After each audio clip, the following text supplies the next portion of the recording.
Housework and childcare are not just for women. When you get married in the future, make sure you help your wife. These words have been told to me by my father since I was little. As I grew up, I took these words to heart and supported my wife. Little did I know that it would lead to such an unexpected turn. My name is Michael. Although I'm a man, I don't work and instead dedicate my time to housework and childcare at home. You could say I'm what's known as a stay-at-home dad.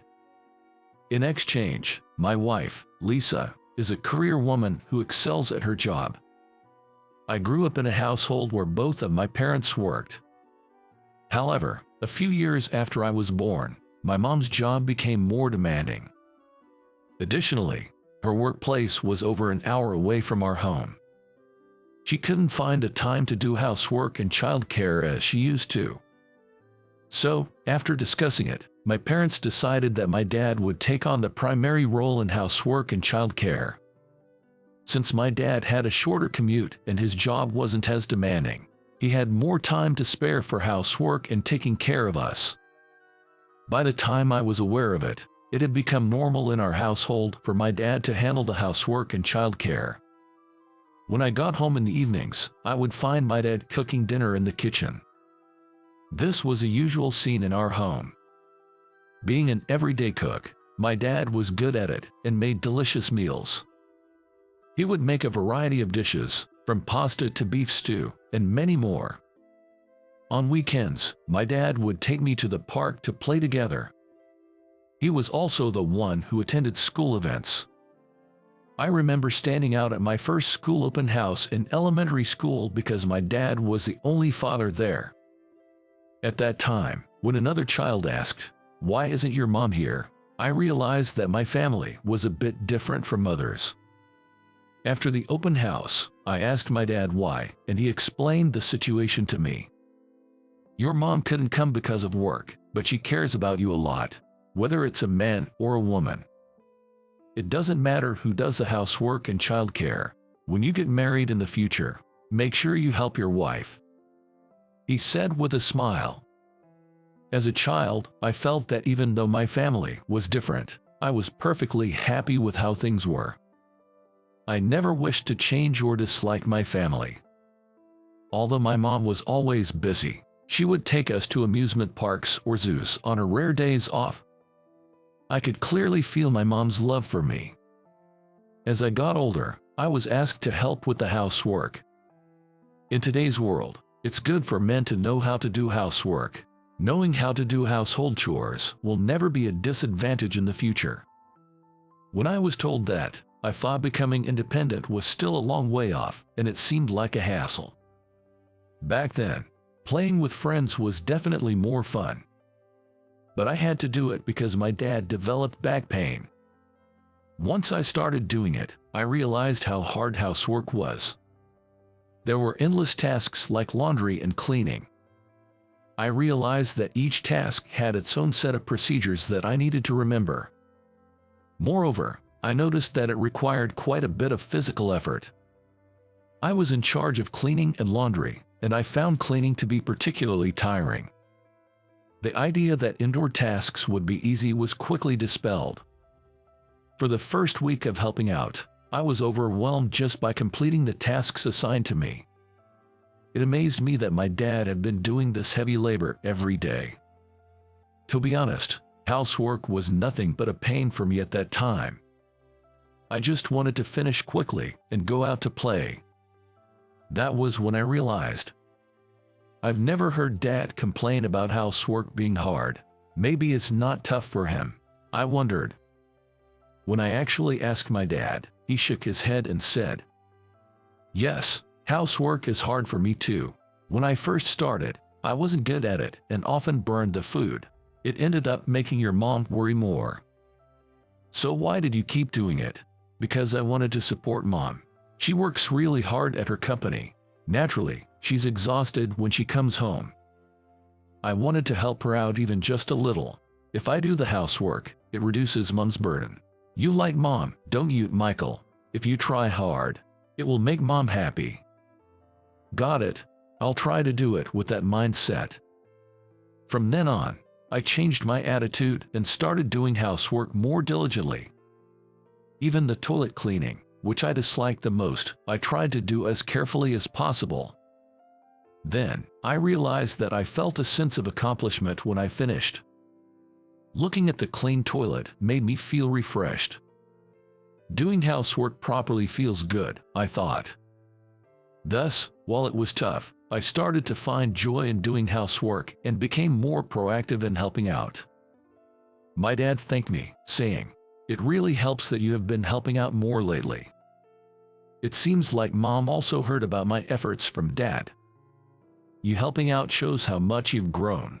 Thank you." I was very happy when I was told this. I became even more motivated to do housework, especially cooking, which I got really into. Dad always did the cooking because it involved using knives and fire, and it was considered difficult. But I wanted to make Mom happy by cooking for her birthday, so I asked Dad for help. Dad agreed to help if it was for that reason. The dish I made was spaghetti. It's Mom's favorite and easy for beginners to make. My only experience with a knife was a little bit in home economics class, so Dad had to teach me everything step by step. Cutting the vegetables was hard, but I managed to finish it without any major mistakes. As I plated the dish and waited for Mom to come home, she arrived shortly after. "Happy birthday." I greeted her with celebratory words, and she was very happy. "Today's meal is your favorite spaghetti. Guess who made it?" When Dad asked, Mom looked surprised. "Could it be Michael made it?" "That's right. It's my birthday present to you." When I said that, not only was Mom surprised, but she also had tears in her eyes. "I can't believe it. You used to just play around. This is truly the best birthday present." Receiving such high praise from Mom made me very happy. I'm so glad she's happy. I want to improve my cooking skills and make Mom and Dad happy, I thought. This experience led me to start helping out with cooking. At first, I made relatively simple dishes, but gradually I started making more elaborate meals. By the time I was in middle school, I could handle making dinner on my own. By then, I had also come to love cooking itself.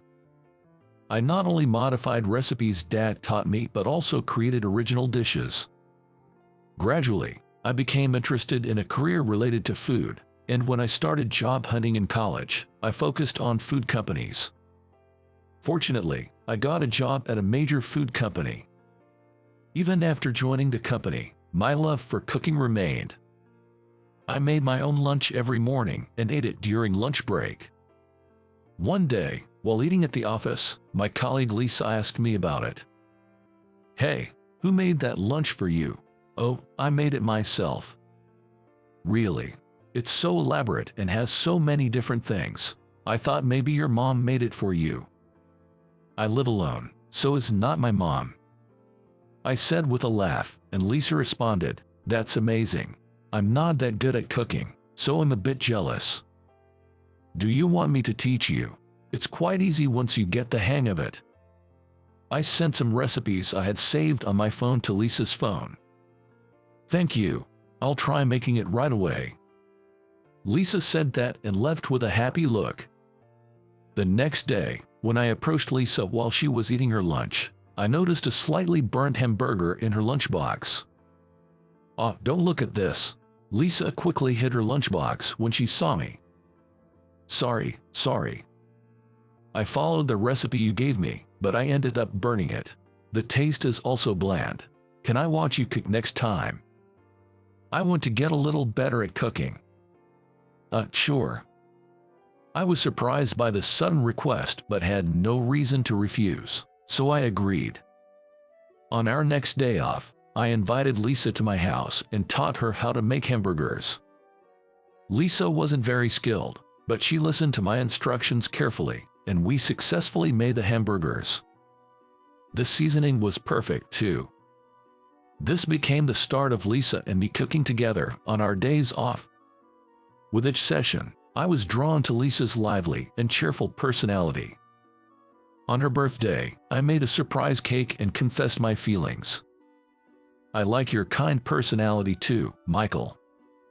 Lisa accepted, and we officially became a couple. A year later, we get married and were blessed with a daughter. We named her Sophie. Taking this as an opportunity, I decided to quit my job and dedicate myself to housework and childcare. Lisa loved her job and wanted to focus on it. She was a capable woman on the fast track to promotion. On the other hand, I was better at housework than Lisa and also loved children, so it was a natural choice. Both our parents agreed, saying such families are acceptable in today's times. Especially my dad, who supported me. Michael, you'll be a great father. Call me anytime you need help, he said. Thus, I became a stay-at-home dad, taking on all the housework and childcare responsibilities. Focusing on our strengths, our household was running smoothly. However, there was one problem at Lisa's workplace. It was her boss, Robert. He believed in traditional gender roles, thinking men should work outside and women should take care of the home. Even when I quit my job, though he was from another department, he went out of his way to say, "It's crazy for a man not to work," after hearing rumors. Now, Robert had transferred to Lisa's department. Knowing about our family situation, he would often hurl insults at Lisa. Despite assigning her overtime work, he'd say things like, "Women should go home early and do housework." He didn't seem to think highly of working women in general, often making snide remarks to female employees. That man really makes me angry. Lisa would often complain about Robert when she came home. According to her, the worst was during drinking parties. Robert, when drunk, would start saying, "Women aren't suited for work. It's best for them to get married and stay at home." It was incredibly annoying, but no one could call him out due to his position as a department head, forcing them to endure his endless rants. Apparently, some female employees had even quit because of him. Lisa seemed to be managing, but it was clear she was under a lot of stress. I wish we could do something about him. The person who said it probably doesn't even remember, so it's a waste of time to take him seriously. Just ignore it and wait for the next personnel transfer to send him somewhere else, I suggested.